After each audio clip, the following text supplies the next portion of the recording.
या न्यूज बुलेटिनचे सहप्रायोजक आहेत गोकुळ. यमगे पंचायत समिती निवडणुकीसाठी शिवसेनेतर्फे विजय महादेव भोसले यांनी अधिकृतपणे उमेदवारी अर्ज दाखल केलाय. स्वर्गीय सदाशिव मंडलिक साहेबांच्या आशीर्वादाने आणि जनतेच्या विश्वासावर ही निवडणूक लढवत असल्याचं त्यांनी यावेळी सांगितलं. माजी खासदार संजय मंडलिक साहेब तसेच माननीय वीरेंद्र भैया मंडलिक यांच्या मार्गदर्शनाखाली यमगे पंचायत समिती परिसरात मोठ्या प्रमाणात विकास कामे झाली असून या विकासाच्या राजकारणाला पंचायत समिती अंतर्गत येणाऱ्या सर्व गावातील जनतेचा भरभरून पाठिंबा मिळेल असा विश्वास विजय भोसले यांनी व्यक्त केला.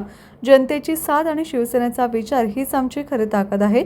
यमगे पंचायत समितीवर शिवसेनेचा भगवा ध्वज नक्कीच फडकणार असा ठाम विश्वास त्यांनी व्यक्त केला. अर्ज दाखल करताना शिवसेना तालुका प्रमुख सुधीर पाटोळे, कुरुकलीचे बाळासोर ढवण, उदय पाटील, यमगे ग्रामपंचायतीचे सदस्य अभयसिंह भोसले यांच्यासह शिवसैनिक, पदाधिकारी व नागरिक मोठ्या संख्येने उपस्थित होते. टीव्ही नेक्स्ट साठी मुरगुडहून सर्जेराव भाट.